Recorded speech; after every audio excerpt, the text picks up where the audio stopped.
بسم اللہ الرحمن الرحیم۔ تمام تعریفیں رب ذوالجلال کے لیے جو تمام جہانوں کا رب ہے۔ درود السلام محمد و آل محمد کے لیے۔ واقعہ کربلا کی تیسری مجلس آج آپ کی سماعتوں کی نظر۔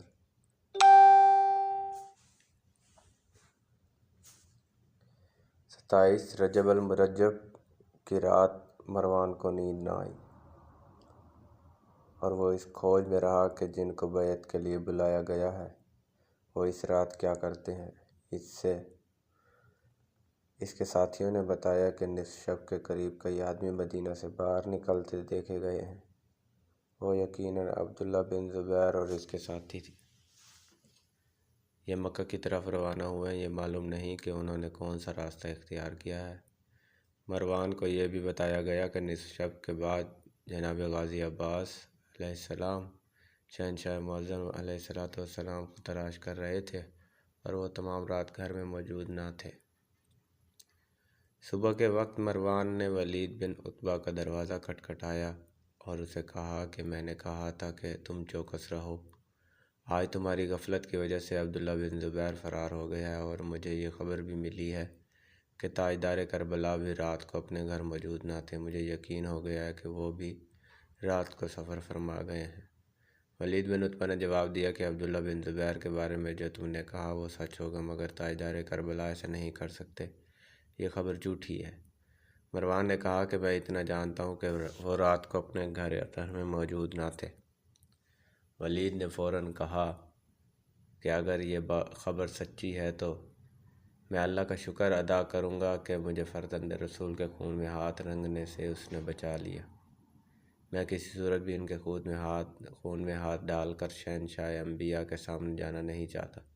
جس وقت تاجدار کربلا کو والدہ پاک نے بہن کی کیفیت بتائی تو امام مظلوم فوراً واپس مسجد نبوی کی طرف روانہ ہوئے۔ اس وقت تمام فرزند بھائی انہیں اپنی طرف آتے ہوئے دکھائی دیے۔ جناب غازی عباس جو ہی قریب آئے کچھ بول تو نہ سکے، صرف ان کے آنسوؤں نے ان کے جذبات کی ترجمانی کی۔ امام مظلوم نے انہیں تسلی دی اور شہزادہ علی اکبر کو فوراً گھر کی جانب روانہ فرمایا کہ پردہ داران توحید اور رسالت کو تسلی دی جائے کہ ہم تشریف لا رہے ہیں۔ گھر اطہر پہنچنے کے بعد امام مظلوم نے نماز صبح اول وقت میں مسجد نبوی میں ادا کی۔ جب ولید نماز پڑھانے آیا تو مروان بھی اس کے ہمراہ تھا۔ اس وقت امام مظلوم نماز ادا کر کے اپنے خاندان کے ہمراہ مسجد سے باہر تشریف لا رہے تھے۔ ولید نے انہیں سلام کیا، چند قدم آگے بڑھ کر مروان سے کہا کہ تمہیں میں نے نہیں کہا تھا کہ مردان شجاع سرشتے سے تجھ جیسی بزدلانہ حرکت نہیں ہو سکتی۔ جیسے تیرے خلیفہ کے گھر حملہ ہوتے وقت تم زنانہ برقع پہن کر فرار ہوئے تھے، اس طرح کوئی مرد نہیں کر سکتا۔ 27 رجب المرجب 60 ہجری بمطابق 2 مئی 680 عیسوی بروز ہفتہ طلوع آفتاب کے بعد شہنشاہ کربلا نے اپنے گھر کے ساتھ ایک میٹنگ کی۔ اس میٹنگ میں جناب عبدالمطلب کی تمام اولاد کو شامل کیا گیا اور اس میں دیگر تعلق دار لوگوں کو بھی شامل فرمایا، مگر اس میٹنگ میں کوئی ایسا آدمی شامل نہ تھا جس کی کسی حوالے سے خاندان پاک سے کوئی رشتہ داری نہیں تھی۔ ہم جب مدینہ سے تیاری کے واقعہ سنتے ہیں تو ہمیں محسوس ہوتا ہے کہ پاک خاندان کے چند گنے چنے افراد تھے جو کربلا میں ساتھ تھے، یا مدینہ میں امت ملعونہ کی طرف سے متوقع خطرے کی وجہ سے بہت جلدی تیاری ہوئی، مگر حقیقت اس کے برعکس ہے۔ جس وقت امام مظلوم نے پہلی میٹنگ کی تو اس میں بنی ہاشم کے 72 سے زیادہ افراد نے شرکت کی، جن کی عمر 16 سال سے زیادہ تھی۔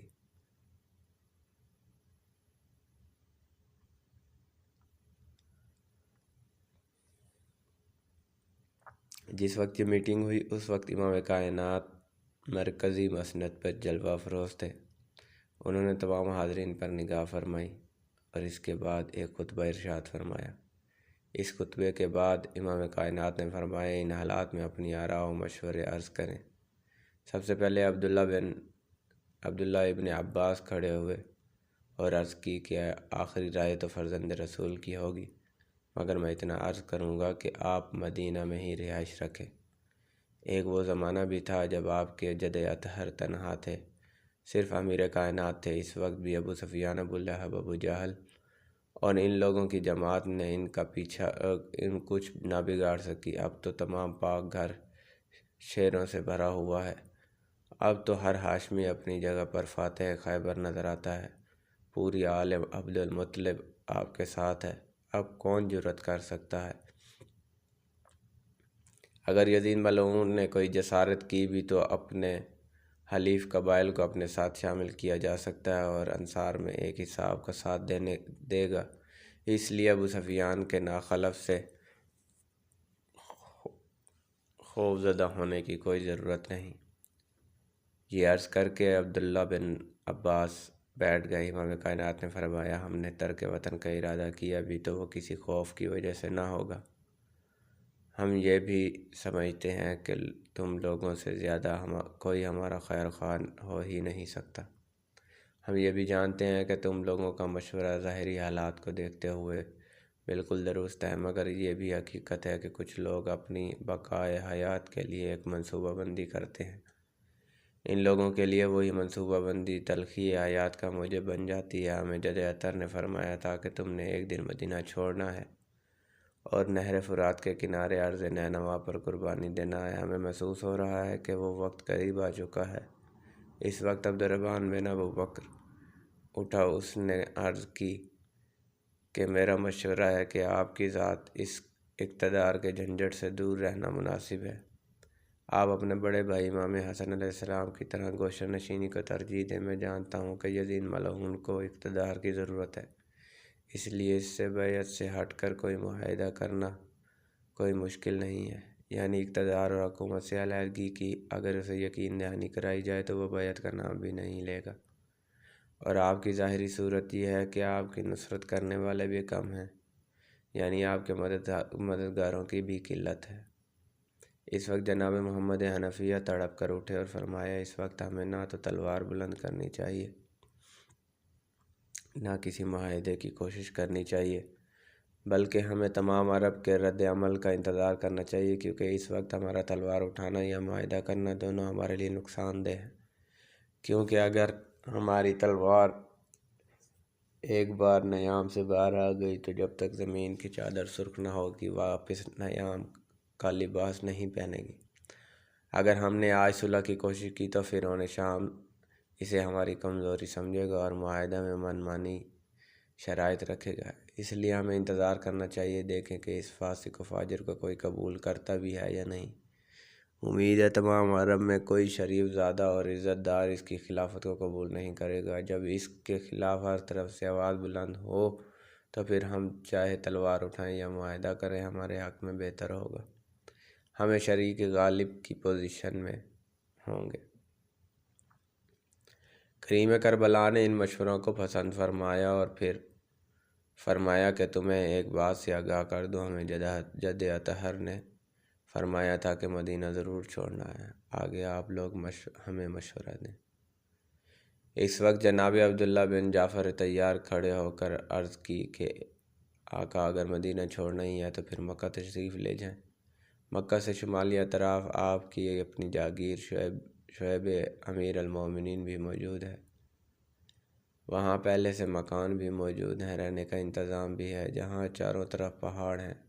اگر کوئی دشمن غلط ارادے سے آئے بھی تو تلواروں کی دیوار کھڑی کر دی جائے گی۔ ویسے کوئی بھی آپ کی ذات اقدس کی طرف میلی نگاہ نہیں اٹھا سکے گا۔ دوسری اہم بات یہ ہے کہ مکہ کا گورنر یحییٰ بن عاص ہے، جو ایک بزدل انسان ہے۔ اگر اسے یزید نے کوئی حکم دیا بھی تو وہ اس کے حکم کے باوجود اپنی کارروائی کرنے سے پہلے 100 بار سوچے گا۔ اور تیسری یہ بات کہ دنیاوی طور پر ہمارے اس سے تعلقات ٹھیک ہیں، اس سے ہمارے تجارتی مراسم بھی ہیں، وہ اس لیے بھی کوئی کارروائی نہیں کرے گا۔ بس آپ کے لیے موزوں ترین مقام مکہ ہے۔ وہاں رہ کر قبائل ہمدان و یمن کو بھی اپنے ساتھ شامل کیا جا سکتا ہے۔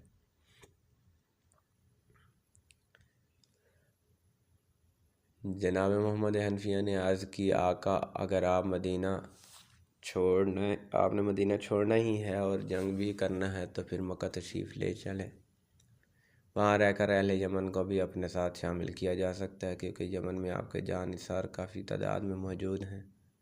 امام کائنات نے فرمایا، ہم تم سب کے مشورے سے مکہ کی طرف جانا چاہتے ہیں، کیونکہ ابھی روز موعود میں بہت دن رہتے ہیں، مگر ہوگا وہی جو فخر صداقت نے فرما دیا تھا، اگر ہم کسی چیونٹی کی بل میں کیوں ہی نہ چھپ جائیں، ہماری شہادت ضرور ہم تک پہنچ جائے گی۔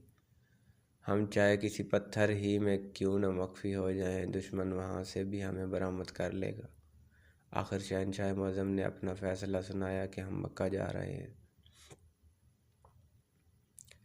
آل جناب عبدالمطلب، آل جناب عقیل اور آل جناب جعفر طیار یہ تمام مدینہ میں رہیں اور مدینہ کی ناکہ بندی اور نگرانی کریں، کیونکہ ہمارے ساتھ پردہ دار ہوں گے۔ ممکن ہے ولید ہمارا تعقب کرے، اسے مدینہ میں ہی روکا جائے۔ ہم مکہ روانہ ہو جائیں گے۔ جناب حنفیہ سے فرمایا، آپ نے مدینہ میں ہماری ایک آنکھ بند کر رہنا ہے، آپ سے ان کی کوئی حرکت مخفی نہیں رہنا چاہیے۔ دوپہر کے قریب ولید نے اپنا آدمی بھیجا اور کہلوایا کہ آپ نے مجھے کوئی جواب نہیں دیا، اپنے جواب سے مجھے آگاہ فرمائیں۔ جس وقت ولید کا آدمی پہنچا اس وقت مشورے ابھی ہو رہے تھے۔ ولید کے آدمی نے جو کچھ دیکھا وہ جا کر بتایا۔ ولید نے کہا، یہ ان کا حق ہے، وہ جو بھی فیصلہ کریں، اس سے پہلے خاندان پاک کو اعتماد میں لیں، اس لیے انہیں مشورے کے دوران ڈسٹرب نہیں کرنا چاہیے۔ مشورے کے بعد تمام لوگ بیٹھے ہی تھے کہ اذان ظہر کا وقت ہو گیا۔ امام کائنات مسجد میں تشریف لے گئے۔ تمام افراد ان کے ساتھ مسجد میں آ گئے۔ انہوں نے نماز ادا کی، مگر اس دن ولید نماز پڑھانے کے لیے نہ آیا، بلکہ اس نے مروان ملعون کو بھیج دیا۔ جب مروان نے امام کائنات کی طرف دیکھا تو نماز پڑھانے کے بجائے آپ کی طرف بڑھا۔ قریب پہنچ کر عرض کی کہ میں رات کی گستاخی کی معافی چاہتا ہوں، مجھ سے غلطی ہو گئی تھی، آپ معاف فرما دیں۔ وہاں مروان امام کائنات کے دونوں ہاتھوں کو تھام کر اپنی آنکھوں پر لگاتا اور معذرت بھی کرتا رہا، اور اسی دوران مروان نے مکارانہ انداز میں یہ بات شروع کی کہ جناب، میں اپنی غلطی پر بہت نادم ہوں، آپ کا غلام ہوں، اور جناب کو یزید کے بارے میں غلط بیانی کی گئی ہے۔ وہ بڑا لائق بچہ ہے، باقاعدگی سے نماز پڑھتا ہے، وہ صوم و صلات کا پابند ہے۔ آپ کو کسی نے غلط اطلاع فراہم کی ہے کہ وہ بدکار ہے۔ چلو یہ بھی کوئی بات نہیں کہ آپ کی ذات کو اس کی طبیعت ناپسند، تو کوئی بات نہیں۔ یاد رہے کہ مروان نے امام کائنات کے دونوں ہاتھ اپنے ہاتھوں میں ڈالے ہوئے تھے اور بات بھی کر رہا تھا، اور عرض کی کہ آپ کو اس کی عادات ناپسند ہیں تو کوئی بات نہیں۔ میں نے جس طرح اب آپ کے دست مبارک میں ہاتھ ڈالے ہوئے ہیں اور بوسے بھی دے رہا ہوں، آپ بھی چپ چاپ یہاں میرے ہاتھوں میں اپنے دست مبارک سیدھے کر دیں، آگے تمام معاملہ میں خود سنبھالوں گا۔ جس وقت اس نے خفیہ بیعت کا اشارہ کیا تو امام مظلوم نے اس کے دونوں ہاتھوں زور سے جھٹک دیے اور عالم جلال میں فرمایا، مر گیا ہے اسلام، اور ہمارا اس مردہ اسلام کو سلام۔ پھر فرمایا کہ کیا خود تم نے شہنشاہ انبیاء سے یہ نہیں سنا تھا کہ انہوں نے فرمایا تھا کہ آل ابو سفیان پر خلافت حرام ہے؟ جب تم معاویہ کو ممبر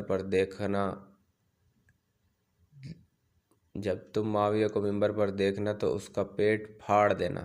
انس بن مالک سے روایت ہے کہ شہنشاہ انبیاء نے فرمایا کہ ان قریب ایک امیر مسلط ہوگا، اگر تم اس کا زمانہ دیکھو تو اس کا پیٹ پھاڑ دینا۔ اس وقت شہنشاہ انبیاء کے دست مبارک میں ایک عصا تھا۔ انہوں نے اس عصا کی نوک معاویہ کے پیٹ پر رکھ کر فرمایا کہ اس کا پیٹ پھاڑ دینا۔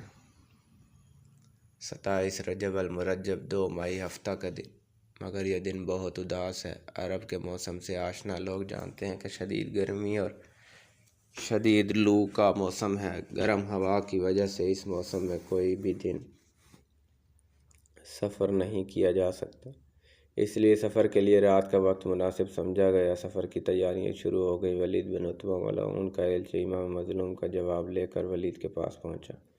امام کائنات نے فرمایا کہ ہم پہلے بھی جواب دے چکے ہیں کہ ہم سرمایہ رسالت ہیں، ہم پر کسی کی اتباع اور بیعت حرام ہے، چاہے وہ کوئی بھی ہو۔ تمام دن شام ہونے تک سفر کی تیاری ہوتی رہی۔ 200 اونٹ منگوائے گئے۔ ان اونٹوں پر سامان لوڈ کرنے کی ذمہ داری ہاشمی جوانوں کی تھی۔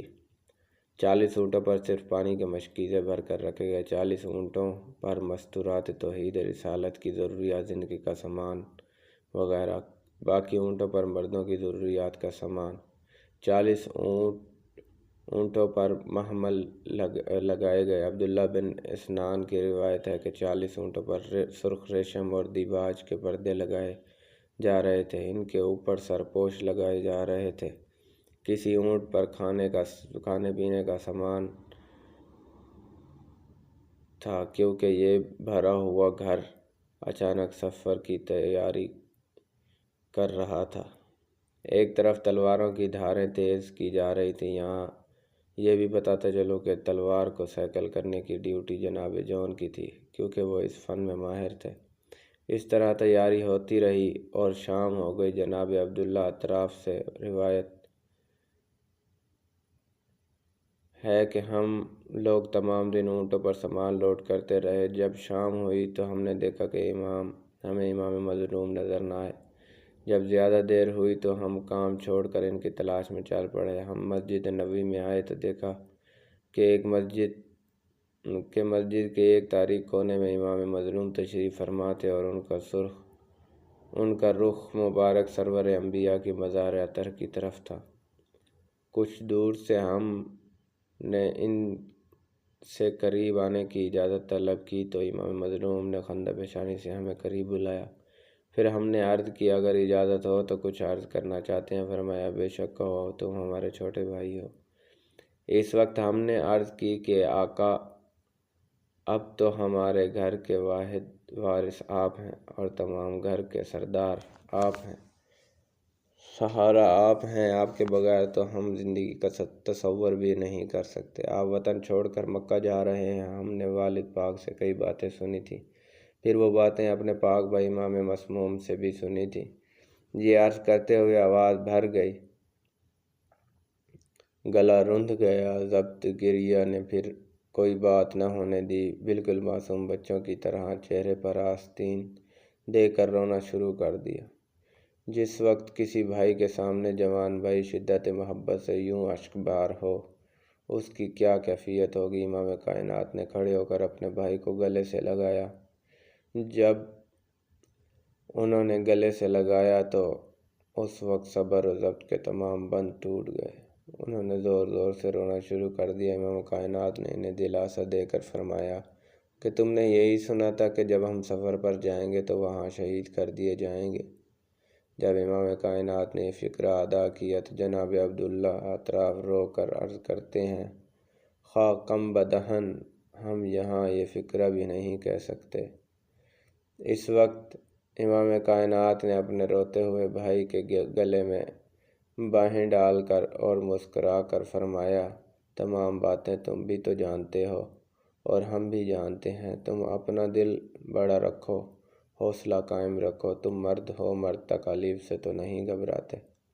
رو کر عرض کی کہ آقا، یہ صرف مردوں کا معاملہ نہیں ہے، آپ تو ان مستورات کو بھی ساتھ لے کر جا رہے ہیں جنہوں نے کبھی دن کی روشنی میں اپنے پاک نانا کی مزار اقدس تک آنا بھی گوارا نہیں کیا۔ پھر عرض کی، کیا یزید ملعون اس پر راضی ہوگا؟ کیا اس پر راضی نہ ہوگا کہ ہم سب بھائیوں کے خون کو کافی سمجھا جائے اور آپ کو یا پاک پردہ داروں کو کچھ نہ کہیں؟ ہم سب بھائی آپ پر قربان ہونے کے لیے تیار ہیں، آپ گھر نہ چھوڑیں، ہماری مستورات سفر نہ کریں۔ امام کائنات فرماتے ہیں کہ خالق کا ارادہ کیا ہے،